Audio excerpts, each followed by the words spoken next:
combining these therapies, we're talking about sequential versus combination therapy, obviously more time in the clinic. What are your thoughts about prolonging the time that patients there for these therapies as opposed to, say, TAR-200, where you're coming in for insertion and removal that are going to be quick? Yeah, I think, gem-doce, obviously the bridge trial will, kind of give us more information on if that's, the best way to go potentially as a first line. But I think from an independent practice perspective, it's very difficult.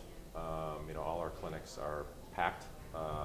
There's certainly days in my office where, patients will have to wait for a parking space.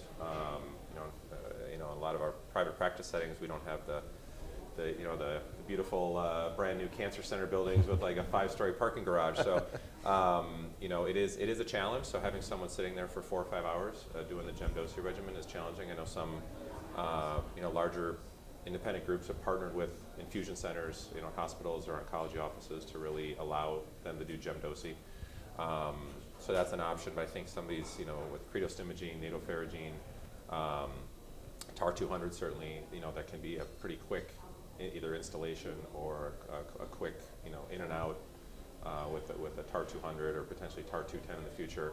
I think from a community perspective, I think that certainly is more appealing to us, that we can keep the patients there and not have to kind of farm them out to a hospital infusion center or something like that. Sure. But obviously the data will be the data, and if it turns out that gem-doce is better than all these things from an efficacy standpoint, then we'll do what we need to do. But it is great to have all these options that we can keep the patients in our clinics and give them much better treatments than just BCG, obviously, which is not which has its own toxicity. which is not, but it's it's all we had. So it's like, okay, if 2 inductions didn't work, let's a couple years later do another one, because we had nothing else to do. But now we've got some good options. So it's an exciting time.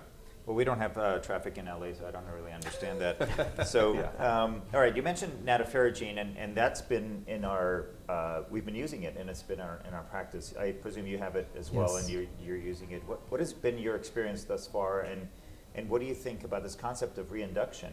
In the original CS003 trial, re-induction was not allowed, but are you re-inducing, and what do you think about the mechanism of re-induction? Yeah, I think the timing of recurrence and timing of re-induction might play a part.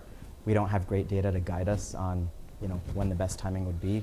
But if someone had persistent disease at the 3-month time point, but it's lower volume, I think a re-induction could be reasonable.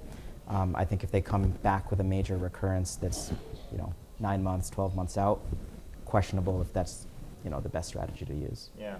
Mark, so we know the CS003 data very well, 53%, 3 months, but it goes to down 24.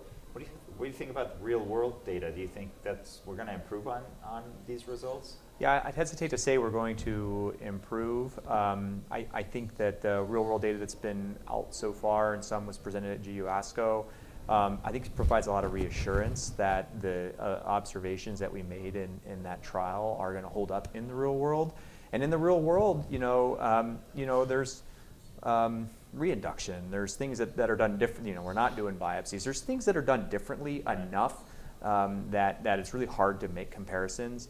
But I would say it seems like, unlike a lot of medical oncology literature where real world data don't hold up, for whatever reason in non-muscle invasive bladder cancer, sometimes the real world data look a little bit better. Yeah. And so I'm hesitant to say that it's better, quote unquote, but I do think it's reassuring that the medication has the activity that we think it has. Right. So we have early data that was presented, like you said, at GU ASCO, and we're beginning to see a signal that it might be better. And of course, we have ABLE-41, which is a registry trial, if you want to call it, that will capture the real world data for both patients and providers.